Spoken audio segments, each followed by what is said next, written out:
ఆడవే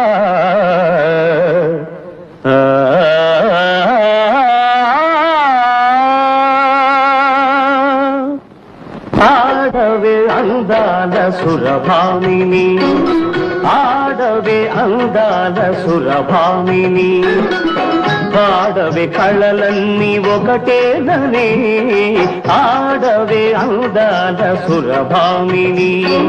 గానమేదైన స్వరములొక్కటే,